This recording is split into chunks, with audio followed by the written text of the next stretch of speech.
வணக்கம். திருச்சிற்றம்பலம்.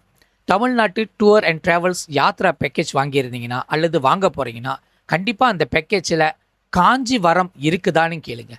அல்லது நீங்கள் ஆட் ஆன் பண்ணிக்கிங்க. காரணம், அந்த மண்ணை நீங்கள் மிதிக்க வேண்டிய ஒரு மண். ரொம்ப விசேஷமான ஆலயம். காஞ்சிபுரம் காமாட்சி அம்மனை பார்க்குற தரிசனம் இருக்குதே, அது அவ்வளோ பெரிய அபாரமான விஷயம். அந்த எல்லையில் எல்லா இடத்துலையும் ஏதோ ஒரு பகுதியில் உங்களுக்கு ஞானமும் போதனையும் அதே நேரத்தில் காட்சியும் கொடுத்துக்கிட்டே இருப்பாங்க அந்த காமாட்சி அம்மன். பார்க்கணும்னு நினைக்கிறவங்க வேண்டனாலே போதும், அந்த எல்லையிலிருந்து அங்கேருந்து ஒரு தகவலும் குறியும் உங்களுக்கு வந்து சேரும். கண்டிப்பாக திருவண்ணாமலைக்கு கிரிவலம் போவீங்க அல்லது 6 படை பேக்கேஜ் வாங்கியிருப்பீங்க. திருவண்ணாமலையிலேருந்து காஞ்சி வரத்துக்கு 2 hours 20 minutes தான் பிடிக்கும். பிறகு காஞ்சிபுரத்துலேருந்து திருத்தணிக்கு போகிறதுக்கு ஏறத்தில் 1.5 hours தான் பிடிக்கும். சென்னையிலேருந்து காஞ்சிபுரத்துக்கு ஏறத்தில் 3 மணி நேரம் தான் பிடிக்குது. ஸோ எப்படி பார்த்தாலும் அம்பாள் எல்லா இடத்துக்கும் நடுவில் தான் இருக்காங்க. ஆனால் அந்த இடத்துக்கு போகும்போது நிறைய பீக்காக இருக்குது, நிறைய ஜேமாக இருக்குது, பக்கிங் பண்ணுற வசதி இல்லைன்னு சொல்லிட்டு அந்த ஊரே வந்து தவிர்த்துருவாங்க. இதனால் நீங்கள் வந்த அந்த பேக்கேஜில் இவங்களை பார்க்க முடியாமல் போயிடுது. முடிஞ்ச அளவுக்கு இந்த எல்லையில் அந்த அம்மனை வந்து பார்த்துட்டு போகிறதுக்கு ஒரு அனுமதி கேட்டுட்டு அல்லது நீங்கள் அந்த பேக்கேஜ்லேருந்து இன்க்ளூடட் பண்ணிக்கிங்க. இது ஏன் சொல்கிறேன்னு பார்த்தீங்கன்னா, இது எனக்கு நடந்த ஒரு விஷயம். அது உங்ககிட்ட ஷேர் பண்ணுறதுக்கு நான் கடமைப்பட்டிருக்கேன். எங்கள் வீட்டில் எங்கள் அம்மா வந்து காமாட்சி அம்மனை வச்சு வணங்கிட்டு இருந்தாங்க. பிறகு நான் புது வீட்டு வாங்கிட்டு போகும்போது அதே காஞ்சிபுரம் காமாட்சி அம்மனை வச்சு தான் வணங்கிடுது. என்னை பொறுத்த வரைக்கும் அவங்க தான் என்னோடய குலசாமியை நினச்சி நான் வணங்கிட்டு இருக்கும்போது பிறகு தான் தெரிஞ்சிச்சு, ஒரு 25 வயசுக்கு மேற்பட்டு தான் எனக்கு தெரிய வருது, அவங்க வந்து எங்கள் குலசாமியே கிடையாது, எங்கள் குலசாமி வேற உண்டு. அப்பயும் நம்ம இந்த சாமியை வச்சு வணங்குறீங்கிட்டும் போது அவங்களா வீட்டுக்கு வந்தாங்க, அவங்கள வச்சு வணங்கிட்டு இருக்கோம். இப்போ வரைக்கும் குடும்பம் செழிப்பாக இருக்கிறதுக்கு காரணமே அவங்க தான். பிறகு தமிழ்நாட்டுக்கு நான் டூர் செட்டிங் பண்ணும்போது முதல்ல 6 படையை செட்டிங் பண்ணேன். அதுக்கப்புறம் திருவண்ணாமலை இன்க்ளூடட் பண்ணேன். 3வது ஆலயமாக காஞ்சிபுரத்தை இன்க்ளூடட் பண்ண பிறகு தான் மதுரை மீனாட்சி அம்மனை இன்க்ளூடட் பண்ணேன். ஸோ இந்த காஞ்சிபுரத்தை போய் பார்த்தே ஆகணும், அந்த அம்பாள் எப்படி இருப்பாங்கன்னு சொல்லி அவங்களோட தரிசனம் எடுக்கணும்னு சொல்லிட்டு அந்த ஈகரும் அந்த கியூரியாசிட்டியும் அதிகமாக இருந்துச்சு. ஏன்னா தமிழ்நாட்டுக்கு முதல் முறையாக போகிறோம், கோவில் எப்படி இருக்கும், அம்பாள் எப்படி இருப்பாங்க, சாமி எப்படி இருக்கும், பல பேர் பல கதைகள் சொன்னாங்களே, சில வீடியோஸ்லாம் பார்த்தோமே, நேராக போய் பார்த்துருவோம்னு சொல்லிட்டு போய் பார்க்கும்போது தான் தெரியுது அம்பாள் வேறு லோகத்தில் வாழ்கிறாங்க. அந்த கோவிலே வேறு அமைப்பில் இருக்கும். அந்த அமைப்பே ரொம்ப ரொம்ப விசேஷமாக இருக்கும். பொதுவாக சில கோயிலெலாம் வந்து நம்ம படியேறி வந்து பார்ப்போம், சில கோயிலில் வந்து தரையோடு இருக்கும். ஆனால் இந்த அம்பாள் வந்து நீங்கள் கோவிலுக்குள்ளே என்ட்ரி பண்ணி நீங்கள் இறங்கி வந்து தான் அம்பாளை பார்த்துட்டு தரிசனம் பண்ணிவிட்டு திருப்பி ஏறி வருவீங்க. இதில் என்ன குறியாக கொடுக்குறாங்கன்னா, உங்களோட ஆணவம் கண்மம் மாயை இதெல்லாம் இறக்கி வச்சுட்டு என்னை வந்து பார்த்தா உனக்கு தரிசனம் கிடைக்கும், நீ நினச்சதை கை கொடுக்கும், அதே நேரத்தில் நீங்கள் வேண்டது எல்லாமே கண்டிப்பாக நிச்சயமாக நடந்துடும் சொல்லி அம்பாளோட குங்குமத்தை எடுத்துகிட்டு நீங்கள் மேலே ஏறி வரும்போது புதிய மனிதனாக மாறி வருவீங்க. இந்த பாக்கியம் எனக்கு 7 முறை கிடச்சிச்சு. ஒவ்வொரு முறையும் அவங்கள பார்க்குற பாக்கியம் சொல்லும் போதே கூஸ்பாமாக தான் இருக்குது. இந்த சமீபத்தில் தமிழ்நாட்டுக்கு போயிட்டு வரும்போது ஒரு ஒரு ஒரு இன்சிடெண்ட் எனக்கு நடந்துச்சு. இதை உங்ககிட்ட ஷேர் பண்ணுறேன். காஞ்சிபுரத்தில் நடை திறக்கிறதுக்கு மணி 6 ஆகும் சொல்லும் போது நான் 5:30 மணிக்கெலாம் இருக்கேன். பிறகு என்னோடய ருத்ராஜ் வந்து தமிழ்நாட்டுக்கு போகிறதுக்கு முன்னாடி அறந்துருச்சு. நான் ருத்ராஜ் வந்து திருவண்ணாமலையில் ஒரு ஆதீனத்துக்கிட்டே தான் கட்டி வாங்கினேன். ஆனால் அவங்களும் கட்ட முடியாதுன்னு சொல்லிட்டாங்க. அப்போ தெருவாக இந்த ருத்ராஜ் கட்டுறதுக்காக தேடிக்கிட்டு இருக்கேன். இங்கே போனால் அவர்கிட்ட போக சொல்கிறாரு, அவர்கிட்ட போக சொன்னால் இவர்கிட்ட போக சொல்கிறாருன்னு சொல்லிட்டு அந்த கோவிலே சுற்றி வந்துட்டேன். சுற்றி வந்த பிறகு திடீர்னு ஒருத்தர் கை கட்டுறாரு. நான் போய் பார்க்குறேன், அட இவர் 2 தடவை நான் தமிழ்நாட்டுக்கு வரும்போது எனக்கு ஹெல்ப் பண்ணுவார்.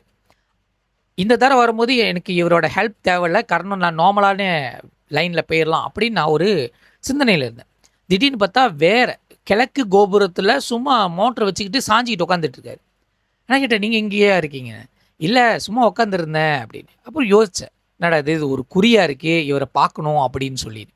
அப்புறம் அவர்கிட்ட நலம் விசாரித்து பேசிக்கிட்டே இருந்துட்டு அவருக்கு எதிர்த்த அந்த கிழக்கு கோபுரத்துக்கு எதிர்த்த பார்த்தோமா ஒரு தண்ணி கடை இருக்குது, சோடா கடை. அப்படி நான் சொன்னேன், தண்ணி குடிக்கலாமா அப்படி கேட்டேன். வந்தார். ஆனால் சொன்னேன், காஃபி குடிச்சிட்டேன், நீங்கள் குடிங்க அப்படின்னு சொல்லிட்டு நான் சோடா குடிச்சிக்கிட்டு இருக்கும்போது அவருக்கு பின்னாடி ஒரு கிழவி ஆயா கட்டையை வச்சுக்கிட்டு வந்துக்கிட்டு இருக்கு. சரியான கிழவி, பெரிய கிழவி, முகத்தெல்லாம் மோப்பரு, முகமே தெரியாத மோப்பரு. அவர் எதிர நான் இந்த சைடில் எதிர்த்து நிற்கிறேன். அந்த ஆயா வந்து அவர்கிட்ட தான் பேசுது. ஐயா காசு இருந்தா கூடு, சாப்பிட்ணும். அப்போ அவர் வந்து சி போ அப்படி எதுவும் சொல்லாமல், இல்லை ஐயா இப்போ தான் ஐயா நிற்கிறேன், இதுக்கப்புறம் போனி வந்தால் தான் ஐயா நானும் சாப்பிட முடியும் அப்படின்னு. அப்படியா அப்படின்னு சொல்லிட்டு நான் கேட்டேன், அதான் சாப்பிட்றீங்களா, தண்ணி குடிக்கிறீங்களான்னு. என் முகத்தை பார்க்காம எது இருந்தால் வாங்கி கொடு அப்படின்னு சொன்னார். நான் சொன்னேன், உங்களுக்கு எது பிடிச்சிருக்கு, எந்த கலர் பிடிச்சா வாங்கி குடிச்சிக்கிங்க, நானும் குடிச்சிக்கிட்டு தான் இருக்கேன், நீ குடிக்கிறதே கொடு அப்படின்னு சொன்னாங்க. அப்போ நான் சோடா கேட்டிருந்தேன், சோடா உடச்சி கொடுத்துருந்தாங்க. அந்த ஆயாவுக்கு கப்பில் வேணுமா போத்தலில் வேணுமான்னு, கப்பில் கொடு அப்படின்னு சொல்லிட்டு குடிச்சு முடிச்சுட்டு திருப்பியும் என் கூட வந்தார. அவரை பார்த்துட்டு, நன்றிப்பா, உன்னால தான் எனக்கு தண்ணி தாகம் அடங்குனுச்சு அப்படின்னாங்க.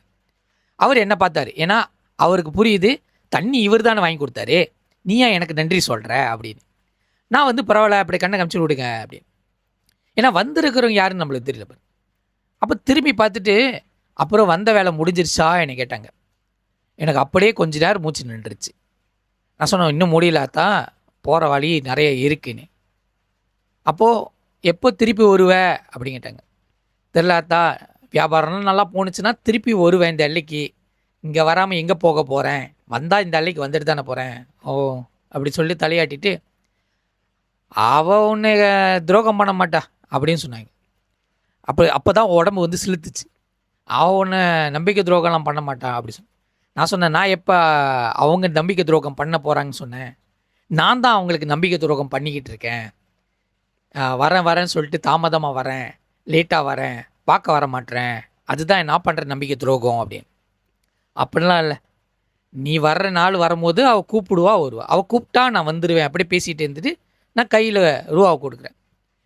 இந்த ரூபா வச்சுட்டு நீ எப்போ வருவேன்னு காத்திருக்கணுமா, சரி நீ வர வரைக்கும் இந்த ரூபா வச்சுருக்கேன்னு சொல்லிட்டு அந்த ஆற்று அப்படி போயிடுச்சு. அப்போ அவர்கிட்ட சொன்னேன், ஐயா என்னை தயவுசெய்து அவங்கள உள்ளுக்கு போய் காட்டிடுங்க, ஏன்னா உள்ளுக்கு வந்து அம்பாவை பார்க்கறதுக்கு கொஞ்சம் டைம் எடுக்கும் அப்படின்னு சொல்லிட்டு நான் வெளியே ஊர் சுற்றிக்கிட்டு இருந்தேன். நடையை திறந்துட்டாங்க, நான் கவனிக்கவே இல்லை. அப்போது எனக்கு அந்த குறி எப்படி எடுத்துச்சுன்னா, நடையை திறந்துட்டாங்க, நீ ஏன் உள்ளுக்கு வரல, அப்படியே ஏமாற்றிட்டு போயிடுவ அப்படின்னு ஒரு குறி சொல்கிற மாரி. அதுவும் அவர் ஒருத்தர் என்னை கூட்டிகிட்டு போகிறேன்னு சொன்னார். அவருக்கு நான் தகவலும் கொடுக்கல, அவர் கிழக்கு கோபுரத்தில் சம்மந்தமே இல்லாத இடத்துல எனக்காக வெயிட் பண்ணுறாரு. அவர் தான் என்னை கூட்டிகிட்டு போனார். உள்ளுக்கு அம்பாள் திருவடியில் அமர்ந்து அவங்கள ரசித்து அவங்கக்கிட்ட வேண்டி பிறகு தான் வெளியே வந்தேன். வரும்போது எனக்கு மனசு அவ்வளோ, போகும்போது பாரமாக இருந்த என் மனசு அவ்வளோ எளிதாக மாற்றி அமைச்சவங்க தான் அவங்க. அதே நேரத்தில் இந்த காஞ்சிபுரத்துக்கு எப்பெல்லாம் வரணும், காஞ்சி மகா பெரியவா அந்த அவரோட விஷயங்களும் ஆதிசங்கராச்சாரியாரோட சிலைகளும் அந்த இடத்துல இருக்கும், வழிபாட்டுறதுக்கு வாய்ப்பு கிடச்சி தவிர அங்கே மகா பெரியவார மடத்துக்கு போகிறதுக்கு வாய்ப்பே கிடச்சிது. ஏன்னா அந்த இடத்துல போகும்போது இந்த இடத்துக்கு வரணும்னு எண்ணம் வச்சிங்கன்னா கண்டிப்பாக அந்த இடத்துக்கு வருவீங்க. பிறகு அம்பாளை தரிசித்த பிறகு 5 பஞ்சஸ்தலங்களில் ஒரு குறிப்பாக ஒரு ஸ்தலம் இருக்குது, ஏகாம்பரேஸ்வரர் மண் ஸ்தலம். அந்த ஸ்தலத்துக்கு போகணும். காரணம், அங்கே தான் காஞ்சிபுரம் காமாட்சி அம்மன் சிவலிங்கத்தை மாமரத்துக்கு அடியில் சிவலிங்கத்தை உருவாக்கி மண்ணை வணங்கி வந்தாங்களாம். அங்கே தான் அவங்களுக்கும் திருமணம் நடந்துச்சு. ஸோ திருமண பாக்கியம் உள்ளவங்க, திருமண பாக்கியம், அதே நேரத்தில் குழந்தை பாக்கியம், எதெல்லாம் தடைப்பட்டிருக்கோ அங்கே போய்ட்டு மனம் உருகி வேண்டினீங்க, கண்டிப்பாக நல்லபடியாக நடக்கும். கணவன் மனைவிக்கு மிக உகந்த ஆலயம் சொல்லுமா அந்த ஆலயம். அதே நேரத்தில் அந்த மாமரத்தை கண்டிப்பாக நீங்கள் பார்த்தாகணும். ஏகாம்பரேஸ்வரர் ஆலயத்தில் பின்புறத்துலேயே பார்த்தீங்கன்னா ஒரு பெரிய மாமரம் இருக்கும். அந்த மாமரம் 3500 வருஷத்துக்கு மேலுக்கு வாழ்ந்துக்கிட்டு இருக்காங்க. அங்கே 4 கிளைகள் இருக்கும், ஒவ்வொரு கிளைங்களும் ஒவ்வொரு ருசி கொடுக்குமா. ஸோ இந்த காட்சிகள்லாம் நீங்கள் கண்டிப்பாக பார்க்க வேண்டியது இருக்குது. இன்னொரு விஷயம், 1008 லிங்கத்தை வச்சு வணங்கின ஸ்ரீராம லிங்கமும் அந்த ஆலயத்தில் இருக்குது. ஸோ இந்த விஷயங்கள்லாம் தெரிஞ்சுக்கிட்டு கண்டிப்பாக போய்ட்டு தரிசனம் எடுங்க, கண்டிப்பாக முற்றி போயிடும். நமச்சிவாயம்.